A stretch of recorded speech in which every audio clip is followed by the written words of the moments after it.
Salut, je suis vraiment très contente de te retrouver aujourd'hui. Ça fait un moment que je n'ai pas fait de live ni de vidéo. Aujourd'hui j'avais envie de te parler de ce que tu mets en place pour incarner, pour le ou la professionnelle que tu rêves d'être, pour vivre la vie professionnelle que tu rêves d'avoir.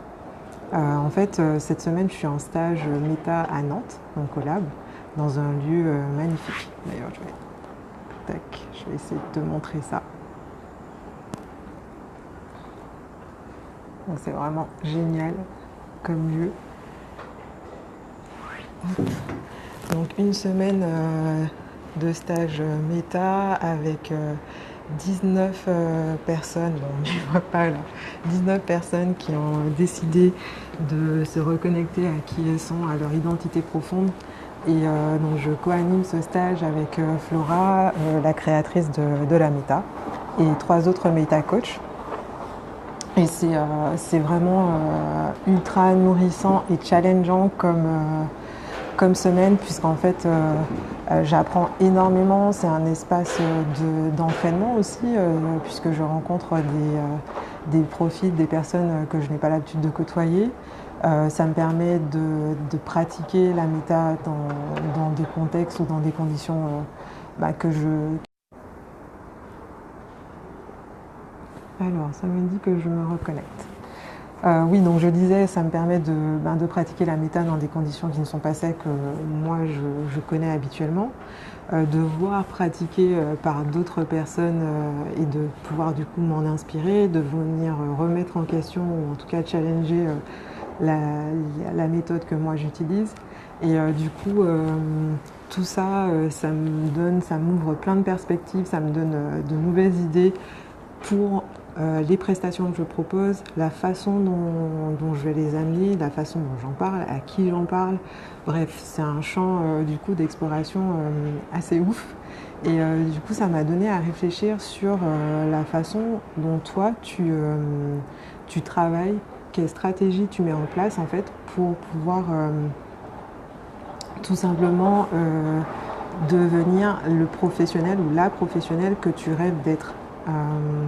C'est-à-dire, est-ce que tu attends de pouvoir te payer une formation pour pouvoir incarner, pour pouvoir vivre cette vie professionnelle, ou est-ce que tu te saisis de toutes les petites opportunités que tu as au quotidien et qui te permettraient en fait d'ouvrir une petite porte ou de changer quelque chose dans ton quotidien pour te rapprocher déjà de cette vie professionnelle que tu veux vivre.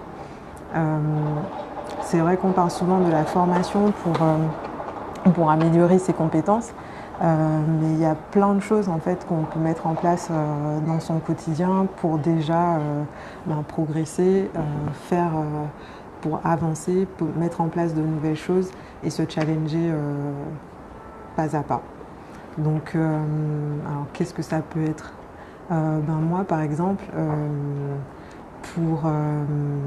alors je vois qu'il y a Élise qui s'est connectée, donc salut Élise. Pour progresser sur mes compétences méta, quotidiennement, je m'amuse, et c'est vraiment un jeu, je m'amuse à observer ce qui se passe. Merci Élise.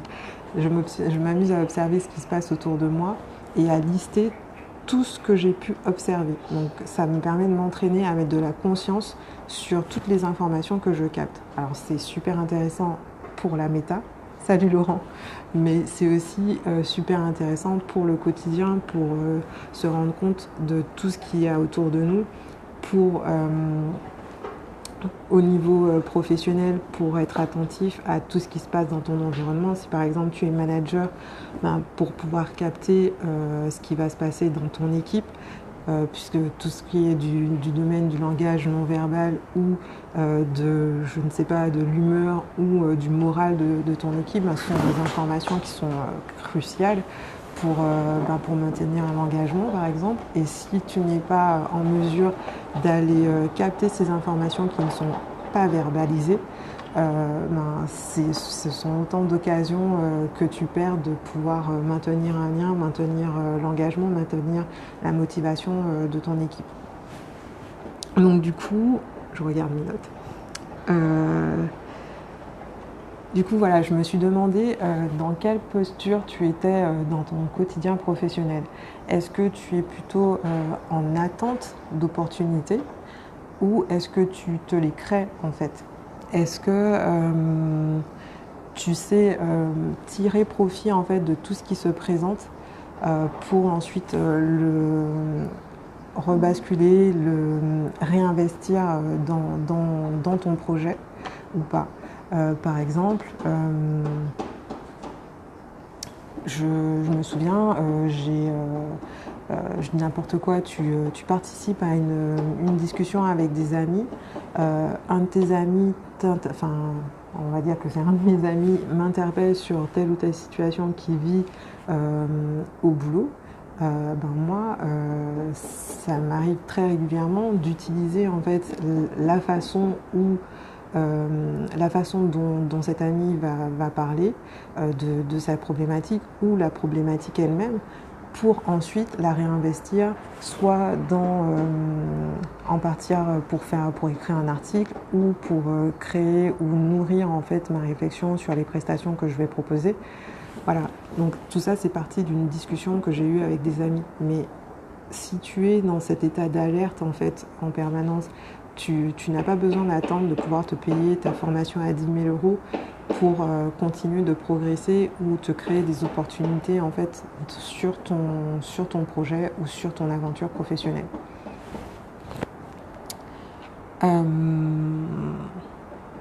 Du coup, j'ai 3 questions pour toi. La première, c'est qu'est-ce que tu mets en place concrètement pour progresser? Est-ce que tu fais régulièrement le point sur là où tu en es dans tes compétences? C'est-à-dire lister tes compétences et surtout les évaluer. Donc sur telles compétences, tu en es à tel niveau sur une échelle de n'importe quoi, de 0 à 10.